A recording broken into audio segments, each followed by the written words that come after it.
prayer is a very powerful. It's a great privilege na binigay sa atin ng Panginoon.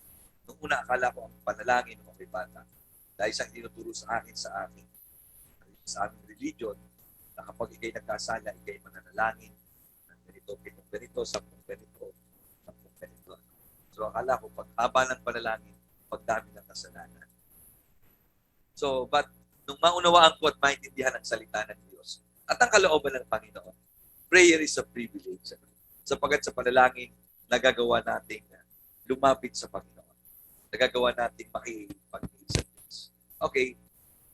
Ang panalangin po para sa karamihan ay ito isang kalakasang hindi nagagamit. It is a strength or a power but never been used. So dahil nga po sa marami, hindi naman talaga nagiging seryoso sa kanilang ginagawang pananalangin. Isa po ito, maaari natin sabihin, parang itong isang potential, isang lugal na hindi pa natutuklasan ng marami. So, if you don't discover the power of prayer, para itong isang lugal na hindi mo pa natutuklasan. Katulad din ito ng isang nakabaong kayamanan na hindi mo pa nahuhukay. So, but prayer, kaya mahalaga po ang panalangin. Bagamat ang panalangin po ay madalas na pinag-uusapan, higit sa ano pa mga bagay, kalimitan, pero hindi ito na isasagawa o hindi ito nabibigyan ng pansin. Nagiging isa lamang parang mechanical. Ibig sabihin, kailangan mo lang gawin, pero wala minsan sa puso. Gayunpaman, para sa ating mga mananampalataya, ito po ay isa sa pinakadakilang kaloob ng Diyos o kaloob sa atin ang panalangin.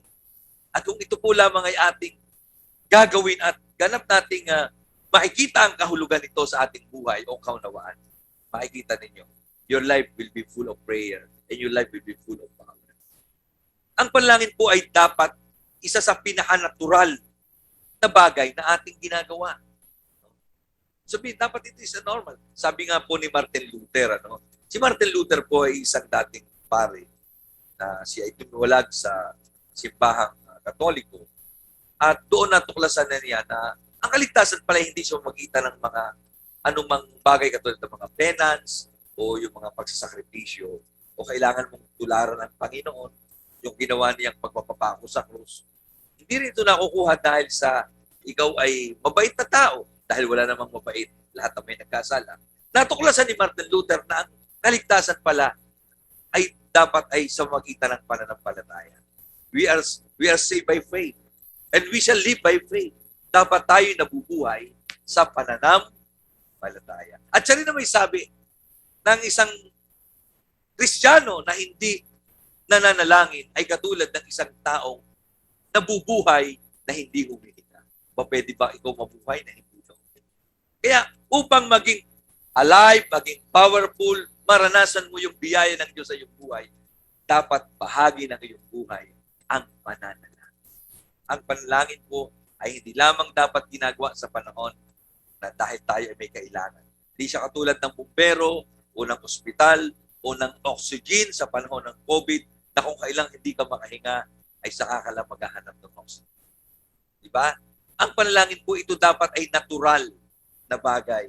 Ito ay natural na bagay na ginagawa ng isang mananampalataya. Number one, ang panalangin po ay isang iyak. It is a cry. It is a cry. Lahat po ng tao ay pinanganak. Lahat tayo nagmula sa pagkabata. At kahit hindi nyo pa alam noon, tanda noon, pero siguro meron naman kayong nasaksihan. Umaring kapatid, sa iba sa inyo anak, kapitbahay, na nasaksihan ninyo na ipinanganak at nagmula sa bata. At alam naman natin, ang isa sa ginagawa ng bata ay yung umiyak. Kahit siya'y nagugutom, may sumasakit, kahit hindi mo naiintindihan kung ano ang kanyang naramdaman, minsan yung pala, wala naman yatang naramdaman, pero trabaho na lang talaga niya ang umiyak. No? Pagamat ako'y merong anak, ang mga anak ko hindi man mga iyakin, pero lahat sila'y marunong umiyak. At kapag hindi umiyak, Abay, ang inay lumalapit at pinapalo pa nga si Doy kasi si Juana. Nung bata, hindi sila masyadong mahilig umiyak. Eh, ang inay pag nalapit, pinapalo si Doy. Nung bata, nung maliit, para lang, dapat ika naiyak yan. Hindi, pinapaiyak. Pero pag nagugutom, may nasakit, hinihipo yung bumbunan. Naku, lubog ika ang bumbunan. Masakit ang tiyan. Pahira ng asyete di mansanilya. Alam po yan ang mga naging nanay na. So, natural ang pag-iyak ng isang bata. At kung ang isang bata ay hindi marunong umiyak, may mali sa kanya. Merong hindi normal. Tama po ba? Amen. Merong hindi tama. Ganon din ang isang mananampalataya. It is a cry. Dapat marunong tayo umiyak. Dumadaing yung salitang iyak o daing, pareho lang ang ibig, ang kahulugan noon. Sabi po ng awit 34 verse 15, iniingatan ng Panginoon ang mga matuwid at pinakikinggan niya ang kanilang mga karaingan. Sa English, ang kanilang cry. It is a cry. And we should cry. We should pray. Dapat ito ay bahagi ng ating buhay. Ang pananalangin. Amen po ba? In the book of Job, chapter 34 verse 28, dahil sa masama, ang mahirap ay humihikbi. Dito ang ginamit ko, humihibik. Sa iba naman, humihikbi. O umiiyak. Kaya sa daing o iyak nila ang Diyos ay nakikinig. Yes, ang Diyos ay katulad din ng magulang na kapag ang isang bata ay umiyak, nandun agad ang Panginoon. And God knows kung bakit ka nananalangin. God knows kung bakit ka umiiyak. Dahil ikaw ay kanyang anak. Ikaw ay pinanak na muli. Ikaw ay isinilang. At alam ito ng Panginoon. So prayer must be a part of our life. And it is a cry. And it is a normal part sa ating buhay. Ang pag-iyak. Are you with me? In Luke chapter 18 verse 1 and verse 7, isinalaysay ni Jesus ang isang talinhaga upang ituro sa kanila ang dapat sila na maging laging manalangin at huwag mawala ng pag-asa. Ngayon, sabi ng verse 7, ipagkakait kaya ng Diyos ang katarungan sa mga hinirang na dumaraing o umiiyak sa Kanya araw at gabi.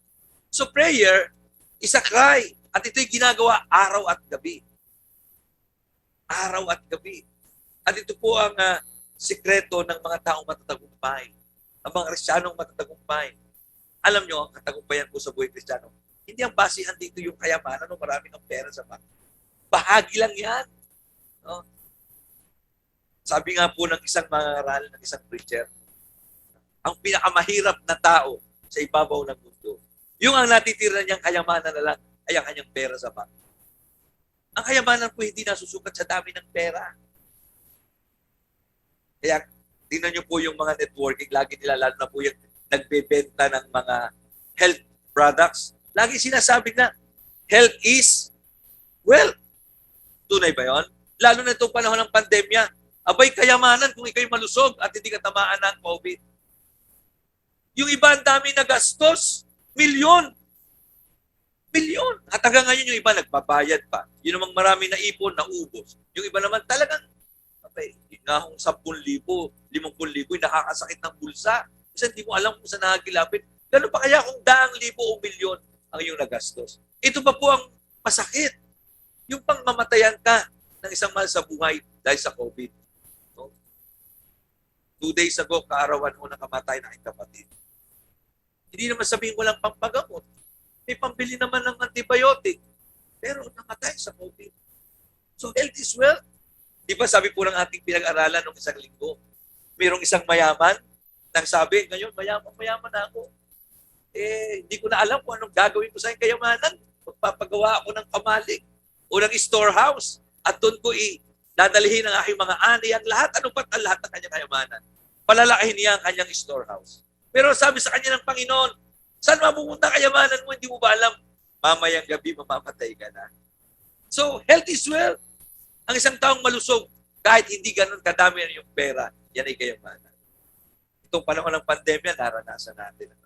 At mapalad tayo kahit tayo tinamaan ng COVID, tayo may kalakasan, tayo nakabili ng gamot, nakakain ng masarap pagkain. Pag marami kang mabubuting kaibigan at mabuting kang tao, it is a wealth. No? Yan ay kayamanan din dahil sa panpailangan mo. Kahit hindi ka humihingi, dumarating ang tulong sa iyo. Kayamanan. Ang dami dati may pera pero hindi naman makabili, hindi naman makapamalengke. Hindi ka naman hindi mo magamit ang iyong Louis Vuitton. Hindi ko po sinabi, masama magka Louis Vuitton. Ha? May magbibigay sa akin ng wallet Louis Vuitton. Abay, talagang tatanggapin ko. Hindi masama magkaroon ng magandang mga alahas, magandang mga damit. Kahit ako gusto ko rin ang magandang damit. Pero, nung panahon ng pandemya sa loob ng 2 taon, hindi natin naging kailangan yan. Dahil una, wala ka namang pupuntahan. Hindi ka tulad dati, atin ka ng party. Pinadala mo, kailangan ng bago ay or Hermes. O nakakakita. Nakakita na pala ako ng Hermes doon sa may Singapore yata, doon sa isang restaurant. Doon sa kanilang airport. Ito pala yung pag ni Mama, ano tawag kaya, ano? Mami Donisha. O, nabit ko si Mami Donisha nung isang araw, meron kaming selfie dalawa. Sayang, hindi ko na-include. So, share ko lang sa ating group chat. Nakita nyo ang aming picture ni Mami. Nabit ko siya dahil ako po ay nag-assist sa si Manny Pacquiao po ay consider hindi lang dahil siya ay kandidato. Kundi bilang kapatid, nag-assist po ako ang bilang ko siya. Pero para sa akin, ito po, consider na dahil lang sa election, you have your own preparation for your own president. It's okay, don't you worry. Wala ko tayong pag-ibig. Dahil ang pagboto po, it is your personal choice. Pwede ko pong gawin siguro the last 3 weeks, last 3 Sunday, ay magturo tungkol sa mga pamantayan at tamang pagboto. Pero we will not endorse any candidate. Amen? Sa church, we will not endorse. Kahit po sa bahay, hindi ako nag-endorse. Hindi ako makiusap po. Baka ito, boto niyo. Pero kung magkaiba ang aming boto, at malimit po kami ni Estrella pagdating sa presidente, magkaiba ang aming boto, pero hindi kami nag-aaway tungkol sa boto. Kasi boto lang yan. Okay? Let's continue. So, nasubukan natin. Pero, ang Panginoon nadidinig ang daing. Hallelujah. Nadidinig ang daing ng mga taong lumalapit sa Kanya. Sila kaya'y paghihintayin niya ng matagal? Sabi ko ng Luke. So, ang panalangin ay isang pag-iyak. Okay. Amen? Ito po ay isang pag-iyak. It is a cry. Alam niyo sa wikang Ingles, nung isalin po ang salitang panalangin, ginamit yung salitang cry. Crying to God, cry to God. Ginamit yung salitang panalangin. Are you following? Okay. Pangalawang bagay, ang panalangin, it is a communication o pakikipag-usap. Ito po yung pakikipag-usap. At pag sinabi po pakikipag-usap, pag nakikipag-usap ka, dalawang panig po ito. Hindi lamang isa nagsasalita. Are you with me? Naintindihan niyo po ba? Pag may nakipag-usap, ikaw lang ba? O meron kami kang meeting. Anong meeting yun? Isa lang nagsalita. Yung iba hindi nabigyan ng pagkakataon. Pag sinabing may ka-meeting akong tao, naalala ko si Roland kahapon, hindi niya napapansin. Kami kumakain doon sa Manggahan. Pero siya ka-meeting. Pero narinig ko, pagkatapos siya magsalita, yun naman isa nagsasalita. Pareho silang nagsasalita. Hindi naman sabay. Sila nagsasalita, nagmi-meeting sila tungkol sa hanap buhay, tungkol sa mga trabaho. Pero siya ka-meeting dahil pinagbibili na niya siguro. Iiwan niya yung kanyang posisyon at yun ang papalit yung tao. Kung nakita mo na ito pa, na kami magkatalikuran, siguro may 20 minutes na kami magkatalikuran, hindi niya kami napapansin. Dahil siya nga ay visit, meron siya. At kahit na siya napapalingon, di pa rin niya kami nakikita dahil meron siyang kausap. Naintindihan po ba natin? Nandiyan po si Ronald sa likuran. Itanong niyo, at totoo yung sinasabi mo. Malibang itagi, hindi napapansin ka. Pero nung makaalis yung meeting, sabi niya, bakit nandiyan pala kayo? Ganun din po ang panalangin, ito'y pakipag-usap. Pakipag-usap mo ito sa Panginoon. Are you following? Nakikipag-ugnayan tayo sa magitan ng panalangin sa Diyos. Kaya, tandaan po natin, ang Diyos po yung nangungusap. Ang Diyos nagsasalita sa maraming kaparaanan. He can speak to our spirit. He can speak to circumstances. He can speak to the Word of God. Siyempre, that's a very basic. Dapat po sinangbasihan. Ano man pong pang-uusap o mga impression or whatever Word of God na o mga impression sa inyong puso na sinasabi nating conviction ng Diyos. Kapag ito'y kasulungat ng Biblia, that's a question of it. Ang Diyos po ang salita niya, hindi pwede magsalungatan. Are you with me? Okay. Buti po yung maliwanag, ha? Kasi minsan po, sa sobrang pong relihiyoso ng tao, naging super spiritual, lahat ng bagay, hinintay ko ang conviction ng Diyos. No? God gave us a wisdom. Binigyan tayo ng Diyos ng word, ng kanyang salita, ng written word, at kaya nga po ito yung mahalagang ating pinapag-aralan, kinakabisado, inaalam natin. At lahat po ng bagay dito sa mundo, meron pong pamantayan ng Diyos. At hindi tayo maliligaw. Yan po yung kanyang salita. Importante po. At kailangan natin tayo nakikipag-usap sa Panginoon. Nananalangin. Kaya po mas maintindihan nyo ang ibig kong sabihin. So, ito po yung nagsisilbing tulay. Yung ating pananalangin, pakipag-usap, ito ang nagsisilbing tulay sa agwat o doon sa pagitan ng langit at lupa. When we pray, yung kalooban ng Diyos na nasa langit, pwede pong bumaba dito sa lupa. Hallelujah. Di ba sabi sa panalangin, ganito kayo mananalangin, Ama naming nasa langit, sambahin ang pangalan mo, dito sa lupa, gaya ng sa langit. So, ibig sabihin sa panalangin, pwede mong ibaba ang kalooban ng Diyos dito sa lupa at ang tanging gagawa noon ay ang taong nananalangin ng mga anak ng Diyos. Hallelujah. Kaya nangyayari ang kalooban ng Diyos dito sa lupa dahil mayroong mga matuwid na nananalangin sa Panginoon. Glory to God. Hallelujah. Palakpakan natin si Lord. Kaya ano po sabi ng 1 Thessalonians chapter 5 verse 17, lagi o palagi kayong manalangin. Kapag lagi tayong nananalangin, makita nyo yung kahit pa may pandemya o anumang panahon, kahit pa eleksyon, hindi kayo maguguluhan dahil yung kalooban ng Diyos ang nangyayari dito sa lupa. Hallelujah! Kahit sinong manalo, no problem. Yes, kahit ako, meron akong gustong kandidato. Meron ako rin akong gustong. Pero, kaya nga po, gusto kong ituro sa inyo ano sinasabi ng salita ng Diyos, ano ba ang kalagayan ng gobyerno at ng politika po at ng pananampalataya. Tandaan po natin, yan pong mga nakaupo, kahit po presidente, nagpapalit yan. Ang presidente nga, pinakamabilis kung tuturusin. Kasi ang presidente hanggang 6 na taon lang. Eh kung ikay mayor at magaling kang mayor, marami na boto sa'yo, makakasyam na taon ka. Kung congressman ka o gobernador, tama? Pero presidente, kahit anong gawin mo sa batas natin, hanggang 6 na taon ka lang. Sa ayaw mo sa gusto, papaltan ka na hanggat umiiral yung ating salib. Yung batas natin, di ba pinipisa yan o pinalitan o namyendahan. Okay? Ephesians chapter 6 verse 18. At manalangin kayo sa lahat ng oras sa tulong ng banal na Espiritu. Ipanalangin nyo ang lahat ng dapat ipanalangin. Huwag kayong magpapabaya. Patuloy kayong manalangin lalo na para sa lahat ng mga pinabanal. Yes, dapat natin ipanalangin ating bansa, ang nanunungkulan, ang anumang nangyayari. Pero huwag natin kalimutang ipanalangin natin ang ating mga kapatid. Ito'y pakipag-usap sa Diyos. At kapag sinabi natin pakipag-usap, hindi lamang tayo nagsasalita. There is a time of quiet. Merong panahon ng tahimik o pananahimik, a quiet time. Kailangan makinig ka. Ano ba ang sagot ng Diyos? Sapagkat ang panalangin ay adoration, pagsamba, pagkilala, pagdadakila sa Panginoon. There is supplication, paglalapit ng ating kahilingan. There is also a request. Ikaw ay naglalapit ng iyong mga request sa Diyos. Are you following? So kaya nga, sa panalangin, pakinggan mo kung yung request mo ba, ikrinan ng Diyos. No? Di ba pag lumalapit tayo sa isang tao, nakikinig tayo kung meron ka.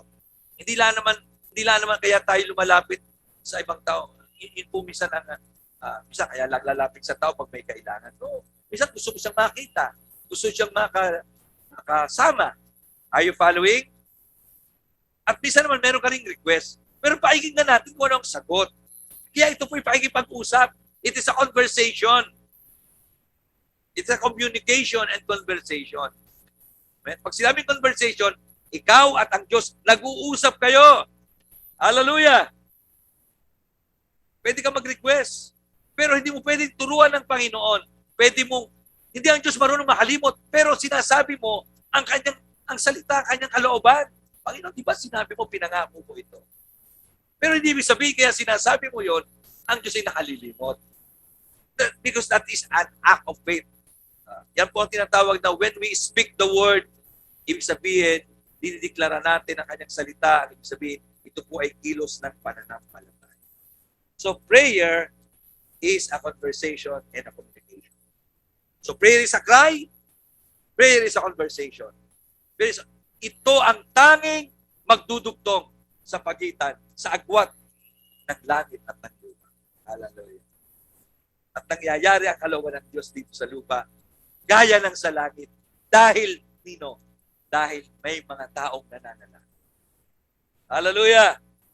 Alam nyo ba, malaki po ang nagawa. Kaya nga, kung meron tayong mga kaibigan, gusto natin maligtas sa ating mga kababayan, gusto natin maligtas sa mga tao. You need to pray. You need to pray. Yes, we need to share them. Pero, ang una mo naman dapat gawin, manalangin. At hayaan mo na ang kumapal at mapustos ng Espiritu Santo ang buong paligid. Alam nyo nung si David po ay napunta lang. Wala silang ginawa kundi manalangin at magpasalamat sa Diyos. At dahil ginagawa nila ito, bumaba ang presensya ng Diyos. At sila nag-prophecy. Sinugo ni Saulo yung kanyang mga tauhan para hulihin si David, para patayin. Alam nyo, pagdating doon ng mga tao, hindi na bumalik. Nagpuri na rin sa Panginoon at nag-prophecy din. Ibig sabihin, diniklara nila ang salita ng Diyos. Nanalangin na rin sila. Nagsuguli sila ng mga hari, ng mga ibang mga kawal. Ganun din, hindi rin nakabalik. Nagpuri na rin sa Panginoon. Sabi ni Haring Saulo, ano ba mga nangyari sa mga ito?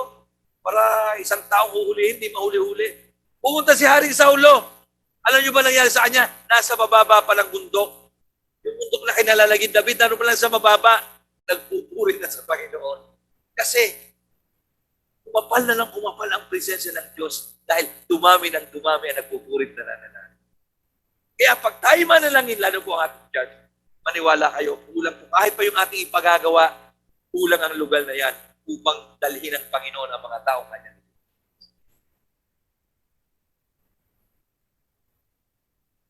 Maniwala kayo. Napakahalaga po na. Ito yung laging paraan to communicate. Ito yung isang basic na paraan to communicate. Even when you read the Bible, before you read the Bible, you need to pray. Ano man gagawin mo? At ang Panginoong Jesus, alam nyo, bago sa matulog, bago sa magpahinga na nanalangin. Kasi ang mga Jew, 3 beses manalangin yan. O minsan. At sa bawat panalangin nila, inaabot ng 3 oras. Sa atin naman, sabi nga ng Panginoon, kahit man lang 1 oras, ito po na pag-ipusan. Hindi ito po na bibigyan ng Panginoon. Sa basic teaching, ito po palagi natin naririnig. Hindi po ito bagong katuruan. Pero kailangan po natin maging prayerful. Lalo sa panahon na yun. May pandemya pa. Mag-eleksyon. And after election, lalo na tayo dapat manalangin. Kasi after election, merong nagdiriwang at meron namang pong nalulungkot. At meron namang nasasaktan ng kalooban. Siyempre, tandaan po, lahat ng kandidato niya ay mananalo. Gagastos, napapagod, lahat. Kaya kailangan natin maging mapalalaki. Meron naman kayong ibubotong kandidato, hindi man manalo, pero higit prayerful. Kaya-kaya mo yan tanggapin. Kung minsan ikay nasasaktan, nakakaroon ka ng suliranin ng problema, hindi lahat ng ating dinalangin ay talagang pinapakita ng Diyos agad sa iyo ang kasagutan. Pero kung ikay prayerful, kaya-kaya mong balansehin ang iyong tanong. Maintindihan mo kung paano ang pagitan ng galit at ng pagpapatawa. At lagi mo yung may-apply sa iyo. Okay? This is the last thing. Ang pananalangin ay pakikipagdiig. It is a commune. It is a commune. Pakikipagdiig. Yung pakikipagdiig sa mag-asawa, ito yung kanilang alam mo yun, pag ang mag-asawa po ay Kaya nga po sila may sariling silid.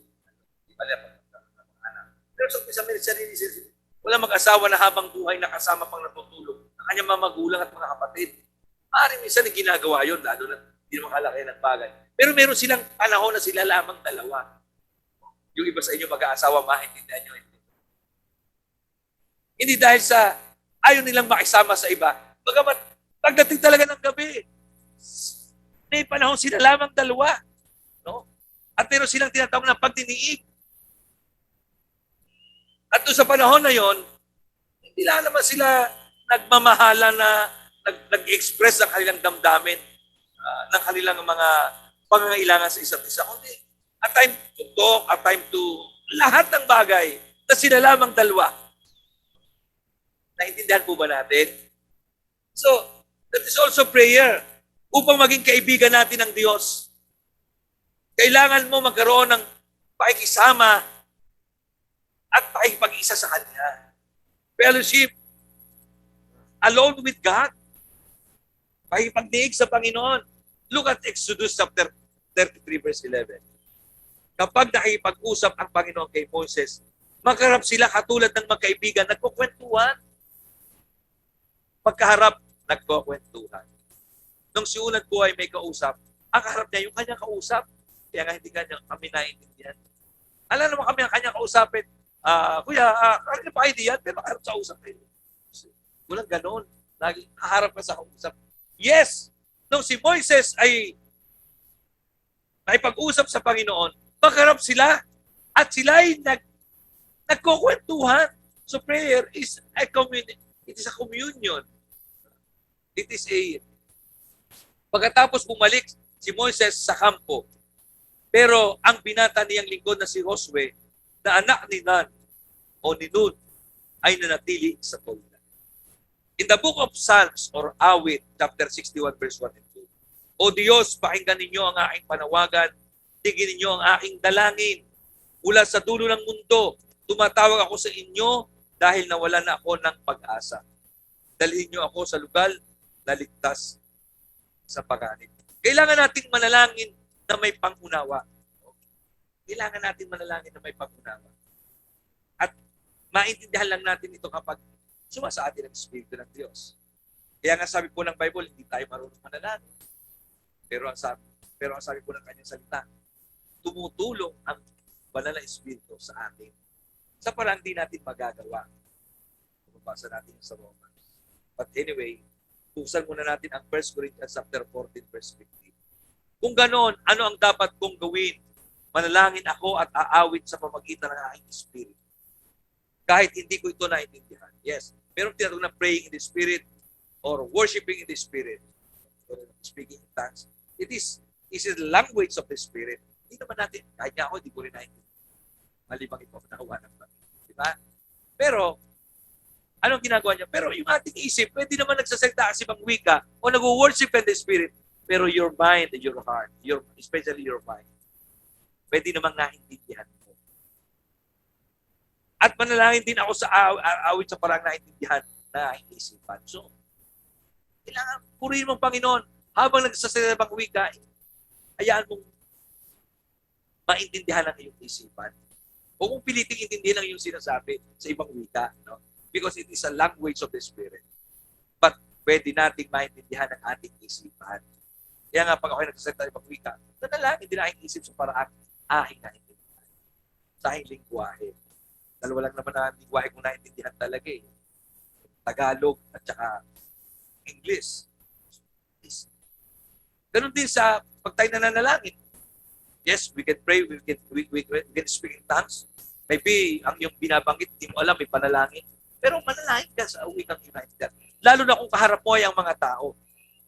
Eh kung ako'y manalangin dito o mag-speak in tongues sa mag-speak in tongues, o rababashi ka na rata-rata ka, eh wala kayo naintindihan sa matapos.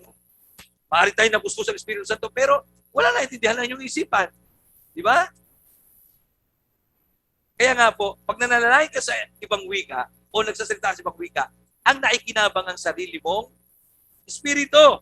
Lumalakas ka, sumisigla. Yung apoy ng Panginoon na sa iyo ay naglalagablab. Pero yung nakikinig, wala silang naiintindihan. O pinagsasabi. Malibang ikaw rin nagsasalita sa ibang wika. Kaya ang pagsasalita sa ibang wika, ito'y personal ang nakikinabang. Maliban lahat tayo nagsasalita sa ibang wika, nananalangin sa ibang wika. Ibang pagkilos pa yan ng Panginoon. Okay? Mga awit 119 verse 130, ang pagpapahayag ng iyong mga salita ay nagbibigay liwanag sa isipan ng tao at karunungan sa mga wala pang kaalaman. Kailangan manalangin tayo na may pangunawa. Naiintindihan natin yung ating pinapanalangin, na unawaan natin ang mga nangyayari at atin itong nilalapit sa Diyos. Okay? Naunawaan natin, naunawaan ng bawat isa. Psalms 119 verse 169 to 172, o awit, Panginoon, pakinggan niyo sana ang aking hinaing. Cry. Bigyan niyo ako ng pangunawa ayon sa inyong pangako. 170. Sana'y tingin ninyo ang aking dalangin at iligtas ako katulad ng inyong ipinangako. Lagi akong magpupuri sa iyo dahil tinuturuan niyo ako ng inyong mga tuntunin. Ako'y aawit tungkol sa iyong mga salita dahil matuwid ang iyong mga utos. Manalangin. Yes, manalangin. Katulad ng aking nabanggit, manalangin tayo sa iba't ibang wika. Ngunit gayon din naman, manalangin tayo sa wikang ating naiintindihan. Na kung saan nananalangin sa magitan lang, ginagamit natin yung Word of God. Ito ang tawag dito, yung praying the Word of God. Ginagawa nyo ba yun, yung nanalangin ka, and you quote the verse from the Bible. Ang tawag doon, pananalangin na ginagamit mo ang salita ng Diyos. Gawin po yun. It's a very powerful. Kasi Word of God na yan eh. And then, idinideklara mo, ginagamit mo sa iyong pananalangin.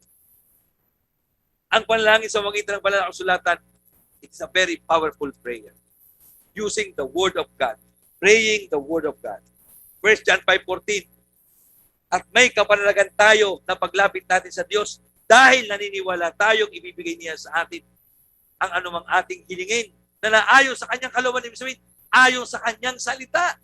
Kapag ang panalangin mo ay ayon sa kanyang kalooban, sigurado, dirigin ng Diyos ang iyong panalangin. Amen? Kasi sinabi niya yan eh. Pinangako na niya eh. Kaya nga pag nanalangin ka sa may sa karamdaman, i-quote mo, Lord, sinabi mo sa iyong salita. Sa lahat ay mong tinanggap, ako'y gumaling. Sa salita mo lamang na pinadala, because it's written in the Bible, ako'y gumagaling.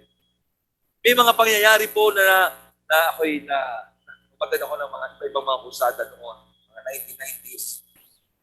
1990s noon. Ako'y sagsagan ng pangaral ni Dr. Morris Lulot ng iba pong mga pangaral. Even Dr. Morris Lulot, alam niyo, nagpipreach pa lamang siya. May bigla na lang mga sumisigaw at gumagaling. Sapagkat ang sabi po ng Bible, sa salita pa lamang ng Diyos na ipinapadala. Nagdadala na ito ng Panginoon. At ito'y nangyayari din ngayon, hindi nyo alam. Hindi mo kailangan sadyain ito. Na habang nakikinig ka ng salita ng Diyos, kung ikay may sakit karamdaman, ngayon pa lamang pwede ka ng pagalingin ng Panginoon. Yung naroon sa Zoom, nasa FB Live, kung kayo nakikinig sa salita ng Diyos o nagbabasa ka lang ng Bible, dahil naging rema yung Word of God, pwede ikaw gumaling. Dahil ang nagpapagaling ay ang Diyos. Amen? So pray using the Word of God, declaring the Word of God. Ang Biblia po ay isang kamanghamanghang prayer book. Nag-uutos sa atin na manalangin tayo ng 250 times. Sinabi ng Bible, 250 times, manalangin kayo. Imagine halos isang taon. 250, kulang-kulang isang taon yun sa isang beses ang araw. Pero 250 times. Ay kung maghapon mo itong gagawin, 250 times ka manalangin. 250 beses sinabi po ng Bible, manalangin tayo. Inuutusan tayong manalangin. Ito'y tumutukoy tungkol sa panalangin. Pananalangin, dalangin, pagdalangin.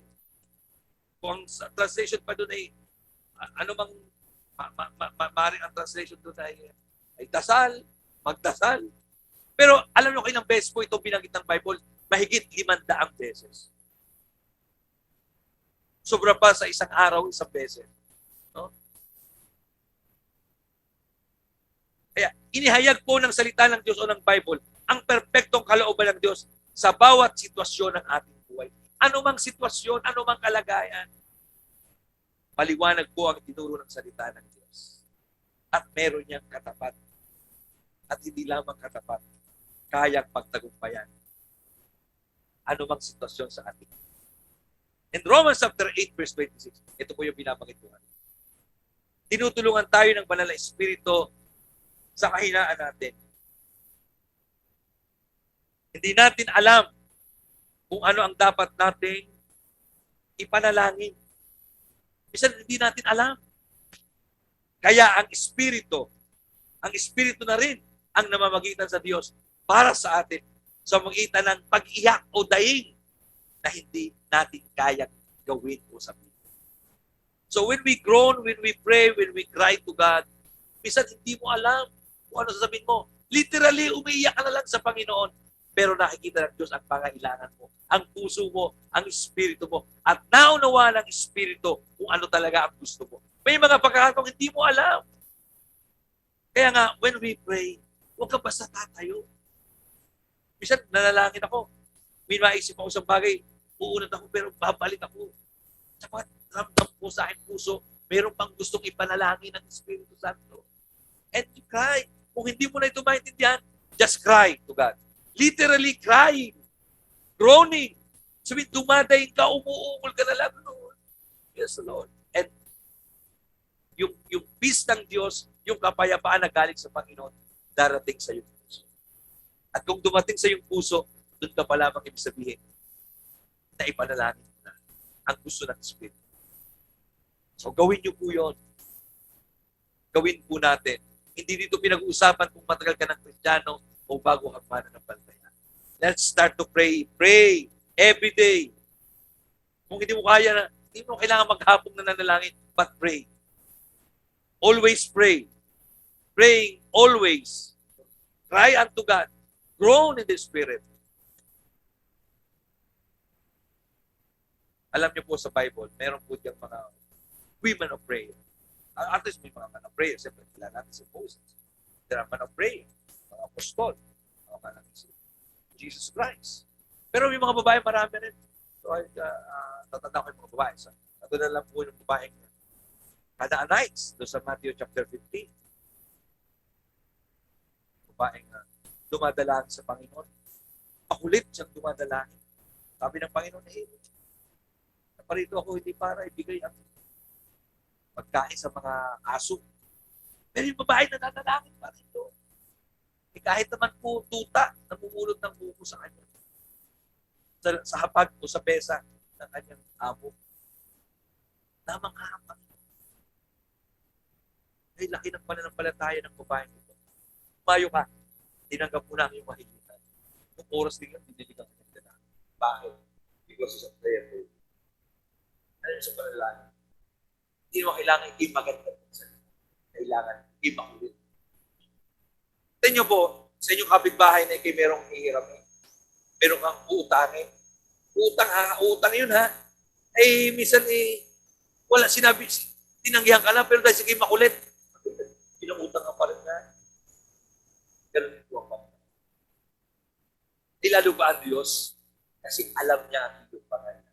Remember yung Canaanite woman, hindi po yun Israelita. Pero dahil sa iyong lumapit sa Diyos, nanalangin, nagtiwala, hindi ko. Ganun pa kaya na ito? Such a prayer. Sa rin pong babae sa Bible, si Hannah. Remember Hannah? Yung mother ni Samuel nung wala siyang anak. Palo. At araw at gabi, nananalangin sa templo. At sabi nga ni Eli, lasing yata ang babae nito. Pagkalala nito, walang ginawang umiyak. Tutunod dito, naiyak. Iyak nang iyak kasi kaya sa naiyak, sama-sama ng kanyang loob sa pangyayari. Pero ayaw naman niya magsalita ng masama sa kanyang kapwa. Kaya sa Diyos siya nagsusumbong. Kanino ba kayo nagsusumbong? Sa Facebook? Minsan pag masama ang loob sa Facebook ay pinopost. Huwag mo sa Facebook. Hindi ka matutulungan ng Facebook. Minsan hindi rin nga kailangan na. Mas mabuti pa kay pastor kayo magkwento. At least, at huwag kayo mag-alala, hindi ko kayo mamarites. Pero ang pinakamaganda pong pagsumbungan talaga yan. Ay, ang babae ito, sa Diyos nagsusumbong. Ano ang problema niya? Kasi siya inaalipusta yung mistress ng kanyang asawa. Siya ang mahal na asawa. Ang problema, wala siyang anak. Kaya lagi siyang iminamarites. Baka Diyos nga, wala na bang anak? Tinatawa na. Kaya ang ginawa ng Lord, masama po kalooban. Talagang, ang Diyos na nagsusumbong. Napansin siya ni Eli nung punong sardote. Napapagpuloy lasing. Araw-araw ay naririto. Tapos iiyak-iyak pa diyan sa harap ng Diyos. Diba ay kay lasing? Sinabi niya, kung ipinagtatala niya, sa mula ngayon, dahil sa iyo, pag sumbong sa Diyos, ibigay na yun. Alam mo, nandun si Hana, nagkaanak. Pangalan niya ng kanyang asawa si Alcana. Nung siya magkaanak, ay pinangako niya. Nung siya nagbuntis, sabi niya, dahil Panginoon, binigyan mo ko ng anak, pinapangako siya, magiging anak ko, mag-iligid sa iyo, kapag siya. At yun si province. Kaya mula nung ipanak niya, nung ibutaw, si ibutaw, pwede rin siyang kumain, hindi na natin sa ina, no? Dinala na sa templo. At alam nyo ba, hindi lamang yun, itong si Samuel, dahil doon na siya tumitira sa templo, kaya napupurin siya manalangin. Nung isang gabi, hindi ang kinausap ng Diyos, yung sacerdote, ang kinausap ay si Samuel. Tinawag siya. At sabi ni Eli, sabi, ba't ka lang kasi, may tumatawag. Tinatawag niyo ba ako? Hindi. Tulog na tulog ako eh. Ilang araw. Ganun naman. Sabi ng Eli, ako, ang Panginoon ang natawag sa iyo. Kausapin. Sa isa sa pinakadakilang propeta. Siya nagbuhos ng langis sa ulo ni David na naging dakilang hari ng Israel. So yan. Siya rin ang nagbuhos kay Saulo. Si Samuel. At siya kauna-unang tayo ng eskwelahan ng mga propeta. Ang estudyante niya yan sina Isaiah. Yung mga propeta ng Bible. Sigurado kung sa ba't estudyante niya yung iba mga propeta. Siya kauna-unahan nagtayo ng School of the Prophets. Eskwelahan ng mga propeta. In the book of Hebrew, chapter 4, verse 12, sapagkat buhay at mabisa ang salita ng Diyos. At higit na matalas kaysa alinmang espadang magkabila ang talim. Tumatagol ito hanggang sa kaluluwang espiritu, at hanggang sa kaso-kasuan at sa kaloob-looban ng buto. Nalalaman ito ang pinakamalalim na iniisip at hinahangad ng kita. Kapag nalalangin tayo sa pagitan ng banal na kasulatan, madadama natin kung ano ang nadadama ng Diyos. Kung ano yung damdamin, ano ang pintig ng puso ng Diyos, yun din ang magiging pintig ng iyong puso. Wow! Alam niyo natin ang Panginoon, kahit kaaway tayo, kahit ang makasalanan, ganun din ang pintig ng ating puso. If we are a prayerful, tayo po yung mga prayerful, ginagamit natin ang Word of God, kung ano po yung pintig ng puso ng Diyos. Hindi naman yung pintig. Hallelujah. Oh, glory to God. Nararamdaman ng Diyos ang lahat ng bagay, lalo na yung mga pinagdadaanan na hirap ng buhay ng tao. Alam niya ng Panginoon, mararamdaman niya. Kaya't ang Diyos ay makapangyarihan. At kaya niyang balanse ang parehong galit at pagmamahal. Isa Diyos nagagalit din, pero hindi ang Diyos nagkakasal. Kaya niyang balansin ang pagkabigo at ang pagpapatawad. Maging ang tagumpay, ang pagtitiwala at ang pagpapapagpapag. Mabalansin ng Diyos ito sa ating susal. Bakit? Dahil kung ano, susunod pa. Bakit? Dahil ikaw ay isang manan. Tandaan natin ang pananalahin. Well, prayer is powerful. Prayer is power. Tayo ay mapanalanginin, laging nananalangin, sabihin, laging kikilos sa atin ang kapangyarihan. Kung tayo ay kukunti lang ang panalangin, kukunti rin lang ang pagkilos sa iyo. Kung ikaw hindi mananalangin, hindi kikilos sa iyo. Yun lang po yung kasi. Nais mo maging powerful ang ating buhay. Maranasan ang kapangyarihan ng Panginoon. Maging mapanalangin tayo. Lagi tayo. Ay mo ito ngayon tayo. Salamat po, Ama, sa pagkakataon na ito na muli ay pinaalala mo sa amin ang kahalagahan ng kapangyarihan ng pananalangin. Tawarin mo kami, Panginoon, kung may mga panahon na nakakaligtaan namin na ilapit at idulog sa iyo ang lahat ng aming Panginoon.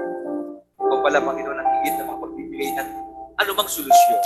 Kaya mong ikilos ang sinumang tao, kaya mong ikilos ang puso ng bawat isa.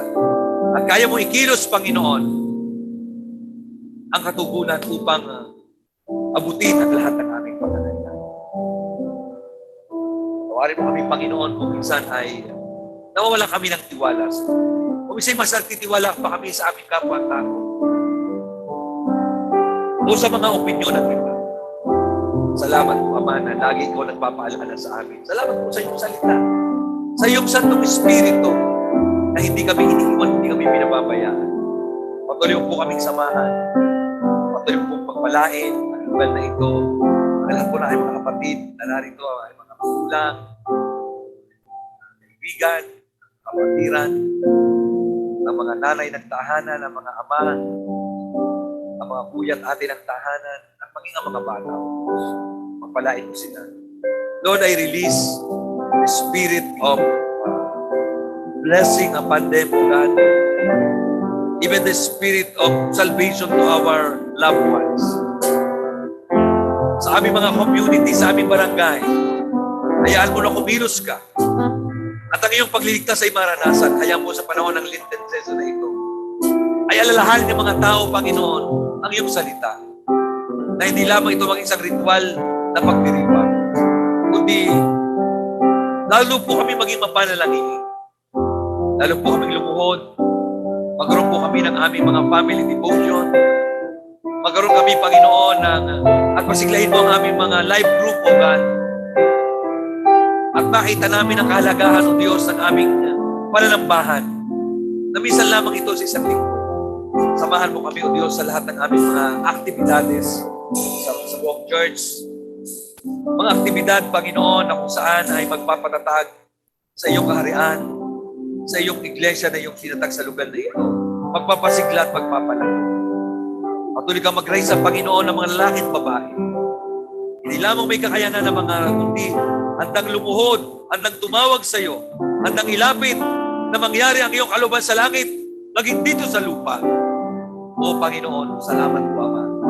Pagpalain mo po ang mga nakikinig po sa Zoom at hanggang noon, Panginoon, sa FB Live, even ang magpapalo, O Diyos, sa YouTube, sa YouTube, Panginoon, kung sa i-upload namin ang mensahe ito.